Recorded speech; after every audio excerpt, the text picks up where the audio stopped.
ಸಹಕಾರ ಕ್ಷೇತ್ರನ ಸಂಪೂರ್ಣ ದುರುಪಯೋಗ ಮಾಡ್ಕೊಂಡಿರುವಂತಹ ಜಿ ಟಿ ದೇವೇಗೌಡರು, ಸಂಪೂರ್ಣ ಅನುಭವಿಸಿರುವಂಥ ಜಿ ಟಿ ದೇವೇಗೌಡರು, ಅವರು ಅವ್ರ ಮನೆಯವರು, ಅವ್ರ ಹೆಂಡತಿ, ಅವ್ರ ಮಕ್ಕಳು, ಅವ್ರ ಕುಟುಂಬದವರು, ಅವ್ರ ಸಂಬಂಧಿಕರು ಎಲ್ಲರೂ ಸಹ ಸಹಕಾರ ಕ್ಷೇತ್ರದಲ್ಲಿ ತಿಂದು ಉಂಡು ಕೊಬ್ಬಿದ್ದಾರೆ.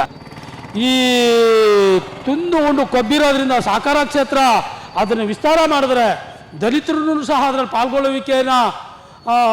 ಪಾಲ್ಗೊಳ್ಳುವಿಕೆಯಲ್ಲಿ ಪಾತ್ರರಾದರೆ ನಮ್ಮ ಹಿಡಿತ ತಪ್ಪೋಗುತ್ತೆ ಅನ್ನೋ ಆತಂಕದಲ್ಲಿ ಅವರು ಈ ಥರ ಮಾತುಗಳನ್ನ ಆಡ್ತಾ ಇದ್ದಾರೆ. ಬಂಧುಗಳೇ, ಇವರ ಈ ಮನೋಸ್ಥಿತಿ ಏನು ಹೇಳ್ತದೆ ಅಂತಂದರೆ ದಲಿತ ವಿರೋಧಿಯ ಜಾತಿ ಮನೋಸ್ಥಿತಿಯನ್ನು ಹೇಳ್ತದೆ. ಇವರ ಗೌಡಿಕೆಯನ್ನು ಪ್ರದರ್ಶನ ಮಾಡ್ತದೆ.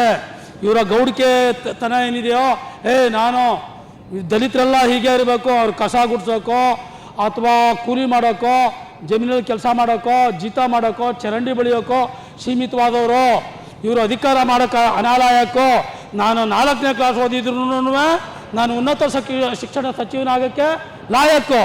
ಆದರೆ ಅವರು ಡಬಲ್ ಡಿಗ್ರಿ ಮಾಡಿದ್ರು ಸಹ, ಉನ್ನತ ಶಿಕ್ಷಣ ಮಾಡಿದ್ರು ಸಹ ಅವರು ಅನಾಲಯಕ್ ಅಂತ ಹೇಳುವಂಥ ಮನೋಸ್ಥಿತಿಯನ್ನು ಹೊಂದಿರುವಂಥ ಜಾತಿವಾದಿ ಜಿ ಟಿ ದೇವೇಗೌಡರ ಈ ಮನೋಸ್ಥಿತಿ